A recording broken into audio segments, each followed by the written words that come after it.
Hello and welcome to another episode of Project Supercar.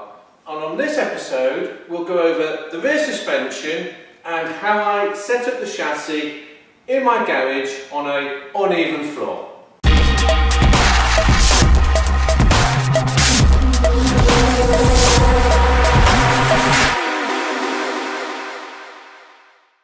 Well, the new donor car is still stuck in my carport, but less of that. Let's go down to the workshop. Hello guys, and welcome to another episode of Project Supercar. How's your past few weeks been? Mine's been pretty bad. If you've been following along, you'll notice that the last episode, when I was dealing with the donor car, it got stuck in my carport. Not only that, but the weekend before that, I was planning on doing an episode, and I even had some sun, so it wasn't raining, and I thought I'd do another episode. And then two of my computers decided to go bang. See, I gave up watching TV a few years ago. So I use a computer and I hook it up to my TV so I can watch like YouTube videos and other social media channels, that sort of thing. And then that PC went pop, great. And then I've got my gaming PC, which I use occasionally. And any of you out there, if you're playing a bit too much computer games, I think you should put the joypad down and pick up the welder. There's nothing wrong with a bit of Tomb Raider, I'm partial to it, but if you're doing it more than 5 hours a day, you've got a problem. And anyway, so I thought I'd use my gaming PC and I'll just use that to watch some YouTube videos and whatnot. That went bang as well. So I did have plans to set up a BitChute peer-to-peer PC. That's not going to happen now because two of my computers have gone bang. Oh yeah, by the way, I'm on YouTube, BitChute and DTube as well, so I'm on all three. I might go on others, you know, if you make a suggestion I might put videos on them.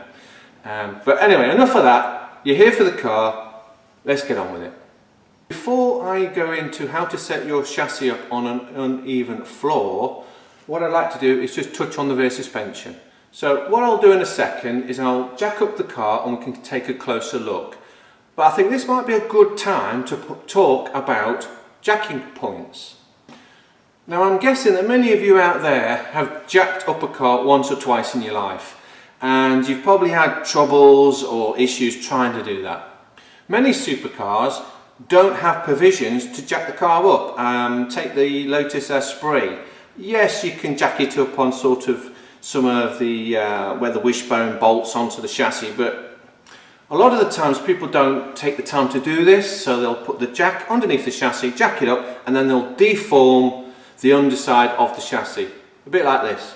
The way this is made is the front panel of this beam, this T-bar, runs down to the bottom of the chassis and then folds aft. But the aft side of the beam runs down to the bottom of the chassis and folds forwards, and the two overlap and are spot welded together. The two little apexes in the ends, by the way, are where the bottom suspension arms have been bottoming out on the panel. And you might think, well, that's goosed. You're just going to have to live with it as it is. No, I won't. I want to treat this chassis as if it were going to some high-end show at Pebble Beach. I want to go for perfection. And here's the thing. I have seen these very panels being cut out of other Esprit Series 2 chassis and replaced like for like. It is possible. It has been done. And I'm going to try and do it because I want this thing to be right. Why not? And if we've a quick look just down the cross section of this thing, we can see just how badly jacked it has been. It's completely heaved up. So when I was designing my car, I wanted to put in 4 quick jack points. Now what I mean by that is you could get one jack into one part of the car, basically just off centre, for example, put one jack in there, jack it up, and it would actually lift up both wheels at the same time. So there's one either side of the car, and there's one on the front, and there's one on the back. Now to do the centre jacking points did take some mathematics. I needed to know the weight of the engine, gearbox, roughly how much steel I was going to use. Some of it had to be educational guesses, but in the end I got the jacking point pretty much central on the car, so it's worked out quite well. One of the ideas for my car was I like the idea of air jacks. You see them on Formula 1 cars and racing cars. You can connect up a airline and then a strut will shoot out from underneath the car and lift the car up quite quickly. Something like this.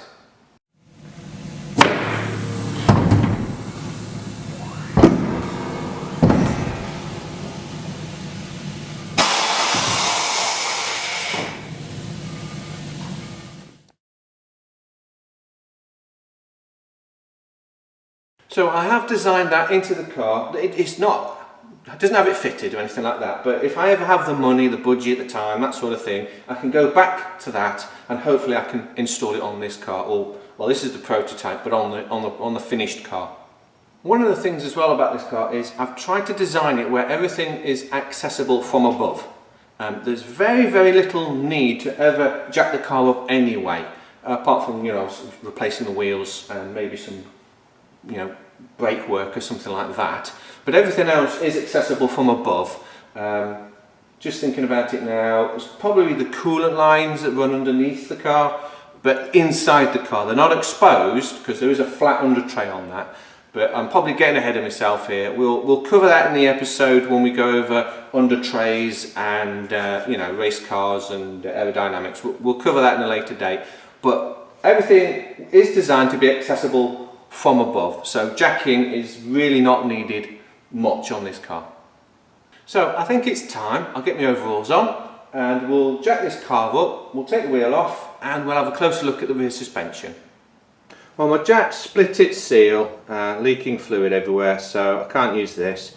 I'm going to have to go old school, use some scissor jacks.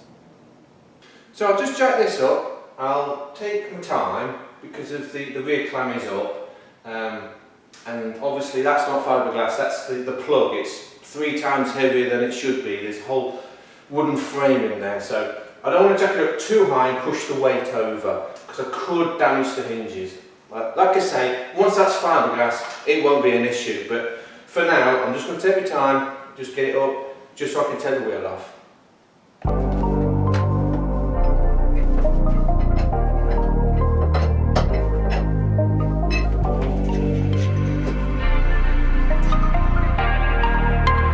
Brian Little.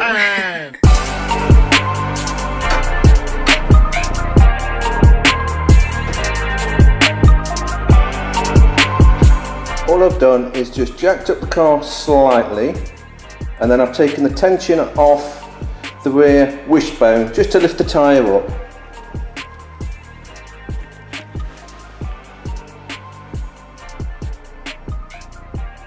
That should be good enough just to get the wheel out. Right, let's get the wheel off.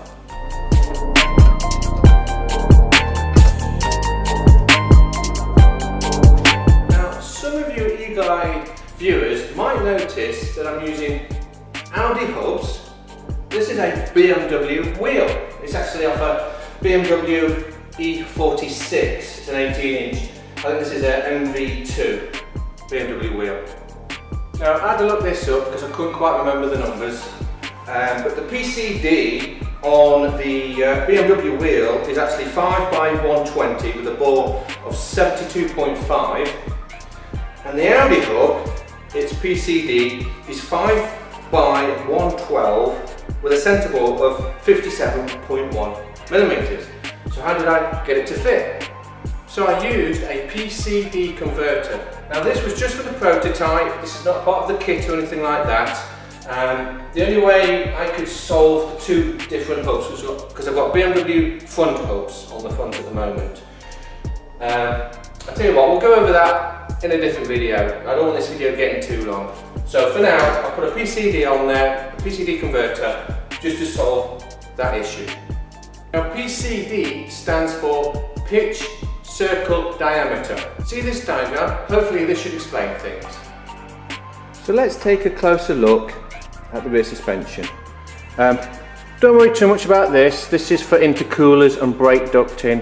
We'll go over that in a different video and another episode, so we'll ignore that for now. So we have the standard Audi A6 rear hub. This is standard A6 upper link. This is the brakes, the rear brakes, and even the handbrake cables. They're all used from the original Audi A6 donor car. Now I like this setup from Audi because if you look closely down here, you can actually adjust the toe of the rear hub. And because you've got an adjustable upper link as standard, you can also adjust the camber. Now you'll find on most modern cars you don't get that anymore, so I quite like that. Don't worry about the seatbelt, this is temporary, just for the prototype. All I found is that the droop in this coilover was unfortunately longer than the original Audi strut, which meant that my brake line was just a little too short, so if you jack this up it would put too much strain on this, hence I put this strap on temporarily. I'll get back to it and I'll sort that problem out.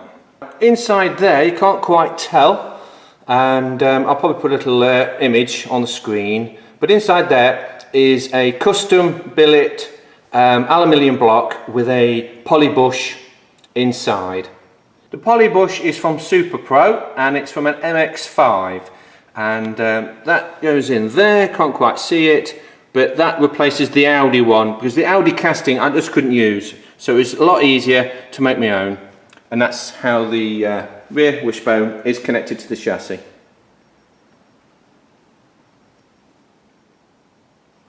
Now when I was designing this car, I wanted to make it modular, so it's easy to change. Let's say I do eventually get this car finished and I can sell a kit and someone out there wants to build one. Well, it's all fully adjustable, so you don't have to use Audi rear hubs if you don't want to, and I've left enough space for you to build your own rear suspension. I mean, I'm thinking about possibly a Mercedes S-Class. You know, they're really cheap now. You can pick up an entire car for pennies. So you could take the V8 out of the S-Class, put it in the middle, and fit Mercedes rear hubs and front hubs. I'd like to go over that and have a look at that, see if it's possible. I think it should be, but that's a project for another day. But any hubs could really do. I mean, you could do, I don't know, Audi RS6 rear hubs, if you've got the money. So now I've got the rear hub set up, the wishbone set up, the drive shaft, the shock absorber and the upper link. That's basically my data. Now using the wheel, I could set, I know how high the wheel to the floor is, and then using all this measurements, I could then calculate the height of the entire car. Now the ground clearance on this is set at about 90 millimeters. It is adjustable. You can obviously lower it with the coil springs, but I also thought that if you really wanted to slam this thing down to the ground, then you'd start upsetting the suspension. So I actually put separate bolt holes inside here, so you can actually move the entire assembly up and down, if that sort of makes sense.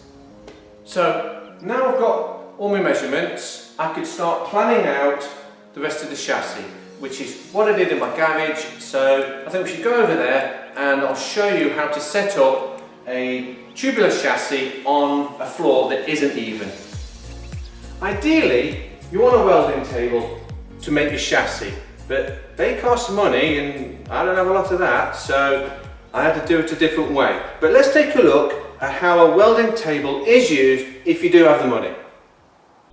I would build this with 2x3 on edge, and I would put that lined up with the lower frame rails, and I would build everything square. So I would have a 2x3 tube under my rear cross member, and then I would have 2x3 tubes running all the way out the front here, like 24 inches past the end of the frame rail. On the sides, whatever the length of your rear cross member is, I would go out about 6 inches on each side of that, because once you mount the body, you're going to have the rocker panels and stuff that you're going to want to support to mount that body on the chassis. Once you get that set up, you can extend that back past the rear cross member and go ahead and capture the tail section of the car. So the biggest thing is you want it to be flat. So you want to take your time, don't build it on some warped up old concrete floor. You've got to shim it and make sure that it's flat. You'll have a really nice jig table that will produce a chassis every bit as good as the one we build here in the shop. So how do you set up your chassis if your floor is uneven? and you've not got pots of money and you don't have a welding table or anything like that. One trick is to use a series of jacks to support the entire chassis off the floor. So I'll set up one beam like this using 2 scissor jacks. I wouldn't use a hydraulic jack because they can settle over time. These scissor jacks, once they're set, they're locked in place, so these are much better. Now what I like to do is use a bit of steel like this, a little bit of flat steel, G-clamp it onto one of your steels, and then that will set it nice and flush with the other one. You can then use a magnet, a 90-degree magnet, to set it up. Once it is set up, you can use your scissor jacks to make sure it's level. Make the noise! Are you kidding? This channel's done on a budget. I ain't got the money that Project Brinky's got.